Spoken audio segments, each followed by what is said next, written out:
नमस्कार, मैं हूं अनुरूप कुमार। आप जुड़ चुके हैं पब्लिक खबर टुडे नेटवर्क के साथ। आज नौहर में स्वामी समाज द्वारा सर्व समाज की प्रतिभाओं को सम्मानित किया गया। साथ ही साथ जो शहीदों की वीरांगनाएं हैं, स्वतंत्रता सेनानी हैं, जो अन्य क्षेत्र की प्रतिभाएं हैं, उनको तमाम लोगों को सम्मानित किया गया। और इस सम्मान समारोह में बड़ी संख्या में एक प्रकार से सभी समाज के लोग जुटे। हमारे साथ राममूर्ति स्वामी जी हैं, रामगढ़ से पहुँचे हैं। राममूर्ति जी, सबसे पहले तो आज इतने बड़े भव्य कार्यक्रम के लिए आपको बहुत बहुत शुभकामनाएं। और स्वामी समाज ने खास तौर पर पहल की कि सभी समाज की प्रतिभाओं को सम्मानित किया जाए, एक मंच पर लाया जाए इस सभी समाज को।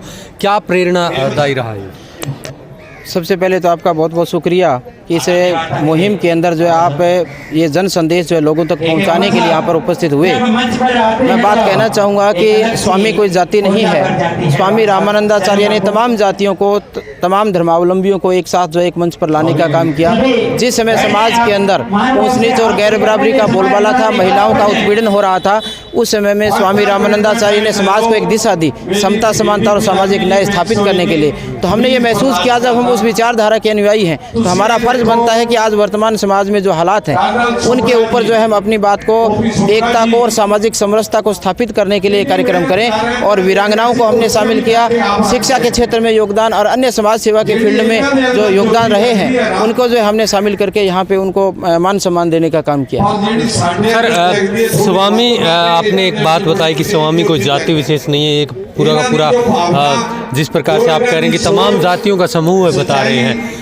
आज इस आपने जो सम्मान समारोह किया, प्रतिभा सम्मान समारोह किया, इसके ज़रिए ना सिर्फ प्रतिभाओं को एक प्रकार से प्रेरणा मिलेगी बल्कि सर्व समाज को भी ये प्रेरणा मिलेगी कि जो समाज अलग अलग बन के अलग अलग कार्यक्रम करते हैं उनको भी एक मंच पर आना चाहिए। बिल्कुल, उनका ये नारा था, जात पात पूछे ने कोई, हरि को बजे सो हरि का होई। आज उस बात को वर्तमान वैमनस्य के माहौल के अंदर फिर से जो समाज के अंदर लागू करने की आवश्यकता है। और मैं एक बात कहना चाहता हूँ कि बार बार हर जगह हर पार्टियों में जाति और धर्म के अंदर राष्ट्रवाद के नाम पर जो मुहिम, छद्म राष्ट्रवाद की जो मुहिम चलाई जा रही है, तो मैं ये कहना चाहूँगा कि हमारी रामानंदाचार्य की जो विचारधारा है, मेरा यह मानना है कि राष्ट्र निर्माण तब तक नहीं हो सकता जब तक आदमी नैतिक रूप से पतित, चारित्रिक रूप से भ्रष्ट होगा और राजनीतिक रूप से गंदा और धार्मिक और जातीय रूप से अंधा होगा, तब तक हम राष्ट्र निर्माण नहीं कर सकते। तो स्वामी रामानंदाचार्य की उस मुहिम को समाज के अंदर लागू करने के लिए जो आज इतना बड़े आयोजन के अंदर शामिल हुए हैं। क्या संदेश देना चाहेंगे नौहर की धरती से तमाम हमारे दर्शकों को भी और नौहर भादरा के लोगों को? मैं इस मंच के माध्यम से यही संदेश देना चाहूँगा कि स्वामी रामानंदाचार्य की जो विचारधारा थी, धर्म सुधार आंदोलन से लेकर के, उनका मतलब ये नहीं था। उनका मतलब ये था कि हम दीन दुखी को, अंतिम छोर पर बैठे हुए व्यक्ति को समता, समानता और सामाजिक न्याय के लिए हर आदमी को न्याय मिले, मान सम्मान के साथ रहे, सभी को जो है एक साथ लेकर चलने की मुहिम, आप इस मुहिम में शामिल होइए। और जो समाज के अंदर वैमनस्य है, जाति धर्म को लेकर के, ऊंच नीच को लेकर के, उसको मिटा करके एक बेहतर भारत का निर्माण, ये विजन बेहतर भारत में इसको नाम देना चाहूँगा कि देश का निर्माण तभी होगा जब हम एक मंच पर देश की बेहतरी के लिए, इसके नागरिकों की बेहतरी के लिए बेहतर काम करेंगे।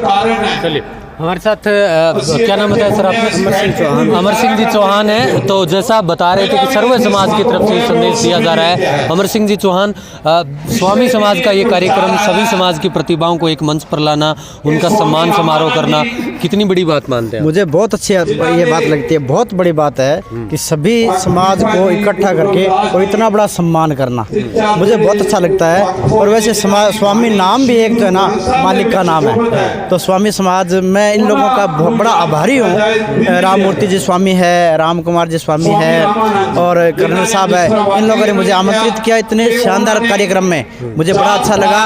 और मैं आशा करता हूँ कि ये जाति पाति छोड़ करके और लोग इनसे प्रेरणा लेंगे और आगे बढ़ेंगे। धन्यवाद। यहाँ पर ना सिर्फ हिंदू धर्म के विभिन्न जाति के लोग बल्कि मुस्लिम और सिख समाज, तमाम धर्मों के लोग भी यहाँ पर पहुँचे, ये भी एक बड़ी बात है। एक मंच पर सभी धर्मों के, सभी जाति के लोग। हाँ जी, हाँ, ये सबसे बड़ी बात है कि यहाँ कोई धर्म को महत्व नहीं दिया गया है। हिंदू, मुस्लिम, सिख, ईसाई सभी धर्मों के जो बच्चे टैलेंटेड है उन बच्चों को इन्होंने आमंत्रित किया, जो कि एक बहुत बड़ी मुहिम है और इसके लिए ये वास्तव में धन्यवाद के पात्र है। और मैं चाहता हूँ कि ऐसा कार्यक्रम हर समाज करे तो हमारा देश है जो उत्थान की ओर बढ़ेगा। राममूर्ति जी, आप कुछ और संदेश देना? मैं ये कहना चाह रहा था कि जैसा आपने मुस्लिम समुदाय की बात की, मैं आपको बता दूं कि स्वामी रामानंदाचार्य के अनुयायियों में मुस्लिम समाज के लोग भी थे और उनके एक अनुयायी का डेरा आज भी पाकिस्तान में है, स्वामी रामथमन दास का डेरा, जिसके अंदर हिंदू, मुस्लिम और सिख सभी धर्मावलंबी जो एक साथ भंडारा करते हैं, मिलकर वहाँ पे कार्यक्रम करते हैं। तो ये समता की विचारधारा उस समय से जो धर्म सुधार आंदोलन से चली थी उसको फिर से जो है समाज के अंदर लागू करने की एक मुहिम है। और आपके यहाँ पर सिख समाज के भी प्रतिनिधि पंजाब से पहुँचे हैं, शहीद भगत सिंह के पड़पोतर भी यहाँ पर पहुँचे हैं। इससे वो लोगों को प्रेरणा मिलेगी, स्वतंत्रता सेनानियों का योगदान और स्वतंत्रता के बाद जो हमारी भारतीय आर्मी है उनका योगदान, इसका भी संदेश बिल्कुल मिलेगा। मैं एक बात और नहीं बता दूं कि बैरागी समाज, स्वामी समाज का और सिखिज्म का बहुत गहरा रिश्ता है। बंदा सिंह बहादुर जिन्होंने पहली बार सिख राज्य की स्थापना जो है पंजाब के अंदर की थी, विदेशी हुकूमतों से जो है आज़ाद करवा के, वो बंदा सिंह बहादुर जो था वो माधोदास बैरागी था, रामानंदाचार्य का शिष्य था। और फिर से जो वहाँ पे समाज की एकता के लिए, आज़ादी के लिए जो उन्होंने संघर्ष किया। और जो आप यहाँ मंच पर बैठे हैं के बाबा साहब, पंजाब में स्वामियों को बाबा नाम से जानते हैं, कृष्ण कुमार बाबा, वो भी जो है स्वामी समाज से, रामानंदाचार्य की विचारधारा से। तो सभी धर्मों के लोग, सभी जातियों के लोग हमारे अंदर, जाट गोत्र भी हैं, कुम्हार भी हैं, राजपूत भी हैं, ब्राह्मण भी हैं, बणिये भी हैं, SC ST समुदाय के तमाम लोग, वो सारे जो स्वामी रामानंदाचार्य की विचारधारा के अंदर एक होकर के स्वामी स्वामी कोई जाति नहीं है। मैं फिर से इस बात को कहता हूँ, ये एक जीवन शैली है, एक विचारी शैली है जो समाज को एक रास्ता दिखाने का काम करती है। यही संदेश देना चाहता हूँ। शुक्रिया आपका। तो बिल्कुल राममूर्ति जी, हाँ आप चौहान जी। हाँ, मैं राममूर्ति जी स्वामी के लिए ये कुछ कहना चाहूँगा कि इन्होंने एक बहुत बड़ी मुहिम छेड़ी है। हम भारत के लोग ये गांव-गांव में जाकर के, दूर दराज तक जाकर के, और ये संवैधानिक वैचारिकता के ऊपर और सामाजिक जागरूकता के ऊपर विचार प्रकट करते हैं, लोगों को जागरूक करते हैं। इनसे बड़ी और क्या बात होगी। ऐसे लोगों से हमें प्रेरणा लेनी चाहिए। चलिए, तो स्वामी समाज से ना सिर्फ स्वामी समाज बल्कि पूरा समुदाय, पूरा धर्म कहें, तमाम समाज के लोग प्रेरणा लें, क्योंकि इन्होंने जो मिलजुल कर एक कार्यक्रम किया है और सर्व समाज की प्रतिभाओं को सम्मानित किया है, ये वाकई में काबिल तारीफ है। और इसके मायने भविष्य में आने वाले समय में हमें पता चलेगा कि किस प्रकार से हम जो धर्म और जाति के नाम पर राजनीति के कारण हम बढ़ते जा रहे हैं, उसमें इस प्रकार के कार्यक्रम कितनी अहम भूमिका निभाते हैं। धन्यवाद जुड़ने के लिए। इस वीडियो को आप अगर यूट्यूब पर देख रहे हैं तो हमारे चैनल को लाइक करें, सब्सक्राइब करें, फेसबुक और ट्विटर पर भी हमें फॉलो करना ना भूलें। धन्यवाद। शहीद आजम श्री भगत सिंह जी के परिवार को, हमारे पंजाब के शिरोमणि जो बाबा साहब, उनका जो टीम है, उनको दिल्ली से पधारे हुए, दूसरे प्रदेशों से पधारे हुए, और हमारे संपूर्ण समाज के लोगों को गांव-गांव घूमकर हमने यहाँ पर इकट्ठा किया। इसका मुद्दा क्या है, मकसद क्या है? वो मकसद पे मनन करना बहुत जरूरी है। और ये मकसद चुनते हुए हमने कुछ आधारभूत बातें जिन पे मनन किया, मैं आपसे शेयर करना चाहूंगा। मैं आप सबका ध्यान ले जाना चाहूंगा मध्यकालीन एरा पे। समाज जो है वो जातिवाद, वंशवाद और धार्मिक फिलोसॉफी की कुरीतियों में जकड़ चुका था। आडंबर, विभिन्न कुटिलताएं समाज को घेरे हुए, उसका एक स्वरूप मैंने कल भी देखा। कल मेरे को बहुत जगह पता लगा कि दुकानें, संस्थान बंद है। क्यों बंद है? कि आज सूर्य ग्रहण है। मुझे ताज्जुब हुआ कि आज के पढ़ाई के दौर के अंदर, शिक्षा के दौर के अंदर, जब बच्चे हर चीज टेक्निकली एनालाइज करते हैं, वो ऐसे आडंबर में कैसे चल सकते हैं कि मैं खाना नहीं खाऊंगा क्योंकि आज सूर्य ग्रहण है। मुझे कोई लिंक समझ में नहीं आता था। किसी महानुभाव को, बुद्धिजीवी को है तो आके ज्ञान जरूर दीजिएगा ताकि हम भी कुछ सीखे लाइफ में। लेकिन जहां तक मैंने सीखा है, जब चंद्रमा सूर्य और पृथ्वी के बीच में आ जाता है तब रेडिएशन उतना हावी हो जाता है, और अपन ओपन आई से अगर उसको देखते हैं तो आंखों को, कॉर्निया को नुकसान हो सकता है। इसलिए नंगी आंखों से उसको नहीं देखना चाहिए या अवॉइड करें पब्लिक फंक्शन करना। बात समझ में आती है यहाँ तक? यही सोच जो है मैं मध्यकालीन एरा पे ले जाना चाहता हूं। समय थोड़ा कमी है तो मैं शॉर्ट में चलूंगा। महानुभाव पैदा हुए गुरु रामानंदाचार्य, गुरु नानक देव जी, कबीर जी, रैदास जी, भगत धन्ना, भगत पीपा, भगत रंका जी और बहुत सारे महानुभाव, महानुभूतियां जो गुरु परंपरा के मुताबिक समाज को आगे लेके समाज के अंदर कुरीतियों को दूर करने में लगे। स्वामी समाज, मेरे को बहुत ताजुब होता है बहुत बार के लोग इसको जाति का स्वरूप देते हैं। बाबा साहब जहां से बिलोंग करते हैं वहां पे बाबा बैरागी बोलते हैं। एक बहुत शिरोमणि हस्ती पैदा हुई थी जिसने हिंदुओं के लिए मुगलों को जो अत्याचार ढह रहे थे उनके बरखिलाफ अपनी लड़ाई छेड़ी और वो शहादत दिया। वो बैरागी थे जाकर, वो अपने कर्म के बैरागी थे।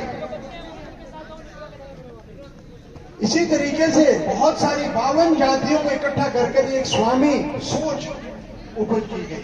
ये सोच ऐसा, ये जाति नहीं है, इसके अंदर कोई भी आ सकता है और सोच एक रखने से समाज का भला होता है, समाज के अंदर विसंगताएं खत्म होती है।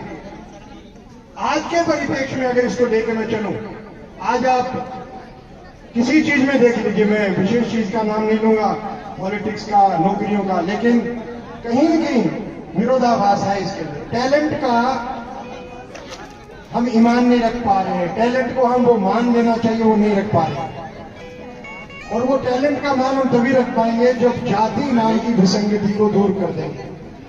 जाति का रेलेवेंस कहां आता है? जाति का रेलेवेंस आता है केवल और केवल आपके रिश्ते नातों में। वो एक जेनेटिक्स का इश्यू है, और जेनेटिक्स के बारे में मैं समझता हूं कि यहाँ पे डॉक्टर साहब विराजमान है, वो मेरे से अच्छा समझा पाएंगे।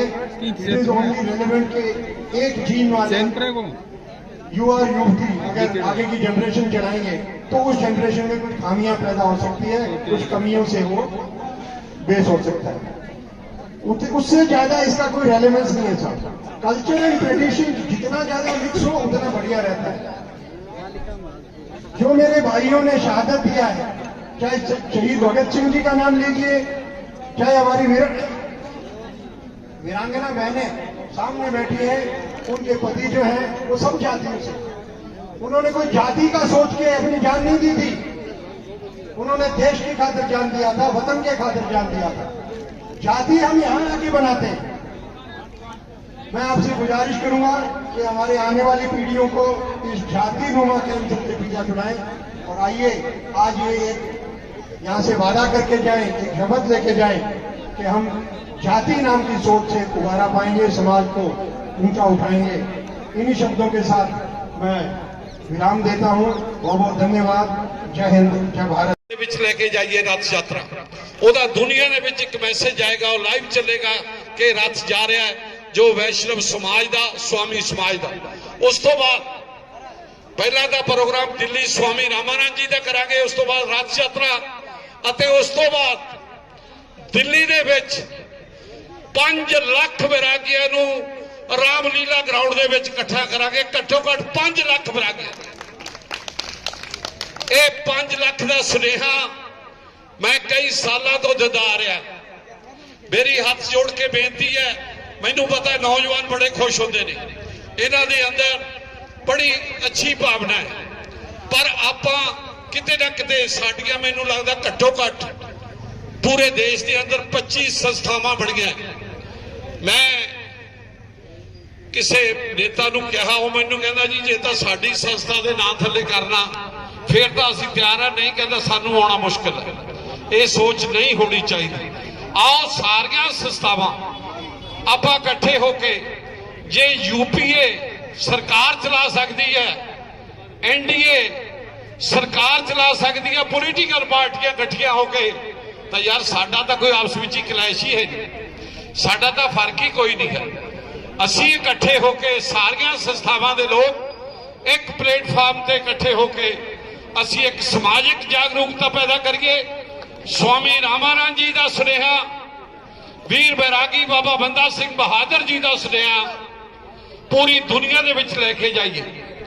में 2 किताबें होंगी, ये तो मेरी बात है, मगर आदर जो मंच मैं जिस गांव से आता हूं उस गांव को पूरी दुनिया में साहित्यिक गांव के नाम से जानते हैं। यहाँ 2 प्रतीक चिन्ह और रखे हुए हैं। एक रामसूख जी किसान जो जात से बेनीवाल है मगर अपने नाम के आगे किसान लगाते हैं क्योंकि खेती का काम करते हैं। उन्होंने करीब 1 दर्जन किताबें लिखी। उनकी एक किताब जिसका नाम है बारीक बात, उस पे उनको केंद्रीय साहित्य अकादमी का पुरस्कार भी मिला। और गुरुदेव रविंद्रनाथ टैगोर के एक राती कणेर नाम के बांग्ला उपन्यास का राजस्थानी में अनुवाद करने पर उनको केंद्रीय साहित्य अकादमी की तरफ से सबसे अच्छा अनुवादक का पुरस्कार भी मिला। वो सम्मान मैं उनका प्रतिनिधि बन के लेके जाऊंगा। परलिका दुनिया का वो गांव है जहां से हम राजस्थानी की त्रैमासिक पत्रिका कथेसर निकालते हैं, जिसके पहले अंक का विमोचन अमेरिका के न्यूयॉर्क शहर में, दूसरे अंक का विमोचन दक्षिणी कोरिया की राजधानी सियोल में, तीसरे का सिंगापुर में, चौथे का अबू धाबी में, 5वें का लंदन में। मुझे खुशी है कि जो तीसरा इनाम है वो एक ऐसे रचनाकार को है जो पेशे से प्रिंसिपल हैं और जाति से सोनी है, डॉक्टर सत्यनारायण जी सोनी। राजस्थानी भाषा मान्यता आंदोलन की वो धुरी हैं, वो कथेसर के संपादक हैं और उनकी दृष्टि में एक ऐसा प्रताप है कि उन्होंने पता नहीं कितनी ही प्रतिभाओं को जन्म दिया। अगर डॉक्टर सत्यनारायण सोनी नहीं होते तो न तो राजस्थानी मान्यता आंदोलन होता, न कथेसर पत्रिका निकलती, न रामसूख किसान होता, न डॉक्टर सत्यनारायण सोनी के अलावा जो डॉक्टर भारतोड़ा और जो बड़े बड़े नाम है वो। मुझे बहुत खुशी है वो दोनों एक बड़े कार्यक्रम में जोधपुर में जा रहे हैं, उनकी तैयारियों में। आज मैं उनके दोनों के प्रतिनिधि के तौर पे मैं उनका सम्मान लेके जाऊंगा। इस मंच पे बड़े बड़े लोग विराजमान हैं। आप तमाम लोगों ने, विद्यार्थियों ने, महिलाओं ने, वीरांगनाओं ने अपने अपने क्षेत्र में काम करके अपनी जिंदगी में बहुत उत्कृष्ट जो है वो काम किए। इसके लिए आप सभी बधाई के पात्र हैं। पत्रकार साथी आए हैं, रचनाकार साथी आए हैं, बहुत सारे बुद्धिजीवी, राजनीति से, समाज सेवा से जुड़े हुए लोग बैठे हैं। ये मेला हर साल भरना चाहिए। इसमें बहुत सारी कमियां स्वाभाविक रह जाती हैं। हरियाणा के राज्य कवि उदय भानु हंस ने एक जगह एक बात कही थी, वो भाई साउंड वाला ये कह रहा है कि मेरे को आपने ऐसे कूट में दे दिया कि इससे अच्छा था मैं धूप में कहीं किसी के कड़पी काटने चला जाता तो बढ़िया रहता। मुड़को है परले पास बहुत तकड़ी कावड़ी। मैं गुजारिश करूंगा मंच से, परलिका लाइव टेलीकास्ट नाम से मैं कार्यक्रम चलाता हूं जो 52 देशों में लोग देखते हैं, सुनते हैं। मुझे बहुत खुशी है कि राजनीति में भी जो है वो मैंने 17 साल से एक प्रयोग कर रहा था कि क्या राजनीति, कविता से हम राजनीति कर सकते हैं। उसमें आप सभी लोगों का आशीर्वाद है कि भादरा के सीपीएम के विधायक कॉमरेड बलवान पूनिया, हमारा एक काव्यात्मक प्रयोग है कि 17 साल उसमें हमें लगे। मुझे इस बात की बहुत खुशी है कि अब की बार स्वामी समाज ने बहुत सारे मंचों के लोगों को यहाँ पे बैठा के इस बात से उबरने का प्रयास किया है और बहुत सारी प्रतिभाओं को वो ऐसे सम्मानित कर रहे हैं।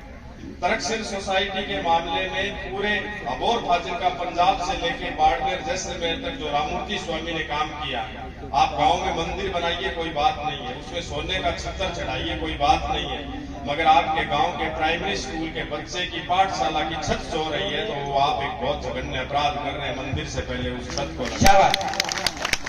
महात्मा गांधी ने ये 4, 5, 7 जघन्य अपराध जो है वो गिनाए हैं, उसमें यही बात उन्होंने कही है। हम जिस बिरादरी से आते हैं, जिस समझ से आते हैं, हमारे ऊपर पूरी दुनिया भर का बहार है, इसलिए एक एक आदमी अपने आप को यूनिक मानते हुए बहुत बेहतरीन काम करेगा। मुझे इस बात की बहुत खुशी है कि एक मजदूर साथी जो बिल्कुल अनपढ़ था आज हमारे बीच में सम्मानित होंगे। वो नायक साहब अमर सिंह जी नायक जो पूरी दुनिया में ब्लड डोनेशन में एक अतिरिक्त उदाहरण है। और भी बहुत सारे किन किन के नाम लूं मैं, आप सभी लोग वंदनीय हैं। मेरी माताजी की तबीयत बहुत ज्यादा खराब है। इस कार्यक्रम को मैं ये भी गुजारिश करूंगा कि ये साथी जो फोटोग्राफर अपने कैद कर रहे हैं, इसके साथ साथ सोशल मीडिया पे अगर आप लाइव कार्यक्रम चलाते हैं तो उसको लाइव भी करिएगा। खास करके हमारे जो पंजाब से वक्ता आए हुए हैं, आप बोल के गए थोड़ी देर पहले, आपका उद्बोधन इतना बेबाक था कि कहना चाहते हैं तो कह नहीं सकते और कह भी दे तो लोग सह नहीं सकते। चुप रहने में बहुत खतरे हैं, मगर साहसी लोग चुप रह नहीं सकते। आपके लिए मैं एक शेर डॉक्टर मदन डागा का और भी पढ़ूंगा कि तेरे मेरे कलाम में फर्क इतना है दोस्त, तूने कहा पर फिर मैंने बात कह दिया और मेरा गुनाह ये था कि मैं चुप रहना सका, कल कहोगे तुम जिसे मैंने आज कह दिया। मैं आज क्या समाज का सारा लोग मेरो तो सारा मोटो सम्मान हो तो कि मेरी किताबा की स्टॉल लागती और वह किताब घर घर में जाती सिर्फ माड़ा जो है वो सम्मान को एक प्रतीक तो हो सके मगर मैं के लिखण लाग रही हूँ समाज ने नई दिशा देने खातर मैं 25 सालों के करने लाग रही हूँ बात वहां किताबा में मैं एक मीठी सी कविता के सागे वीरांगना बहना ने समर्पित करके मैं मेरी बात खत्म करूंगा। बहन शीर्षक की वह कविता है। बूंदेड़े चीणारो आप रे मुंह में लो दो गुणार मारे मुंह में गाल देती बाई मेरे 4 बहना है सारा बैग गैर गाड़ी थे 12-12 महीना हो जाओगा तो आ कविता सुनने में बहुत आनंद आती जब मेरे दांत को नहीं आया आज माँ जो है वो बूंद के चीणा दे देती और भाई आपके मुंह में लोदा बना के मेरी जबाड़ी पकड़ के डायरेक्ट या मेरे मुंह में गाल देती है। अब मन सूख से आओ मगर बांधना बड़ा मजा आता मैं लिट गया तो मुंह एक लो 2 और बना के गा बूंदेड़े चीणा रो आप रे मुंह में लो 2 बना मारे मुंह में गाल देती बाई डोकी छोलण सुमारी आंगली घोट कटनी जावे छोल छोल पोरी देवती बाई काची निमोड़ी सु मुंह खारो नी वे मारो बाकी री पिछाण करावती बाई मिठी अथी कुर्सी वे डोकी पत्तारी लकीर सु पटावती बाई खुलेड़ी मतीड़ी का 20 सगड़ा काट के मीठो मीठो पानी पियावती बाई बेरो कोनी हो तो कच्ची उल्टी सुलटी को सुई करके कचड़ी पिरावती बाई और चपड़ा रो पग जब भूलतो मैं साकी सागड़ पग में पिरावती बाई खेतरी राह में गोदी जब मांगतो सारी दूर पदियां चटावती बाई और बात सट्टे रूस तो विश्व कसूर मेरो तो मनावती बाई लद गया बेटी ने पाछा को नहीं आवे पाछा तो ले आवती से होती बाई वाह भैया शांति और संक्रांति के सम्मान से आप जो वो मेरे को देने और मैं मेरे को सुना समय दिया इसके लिए मैं आपका बाबा जी बहुत और रामस्वरूप जी से आगे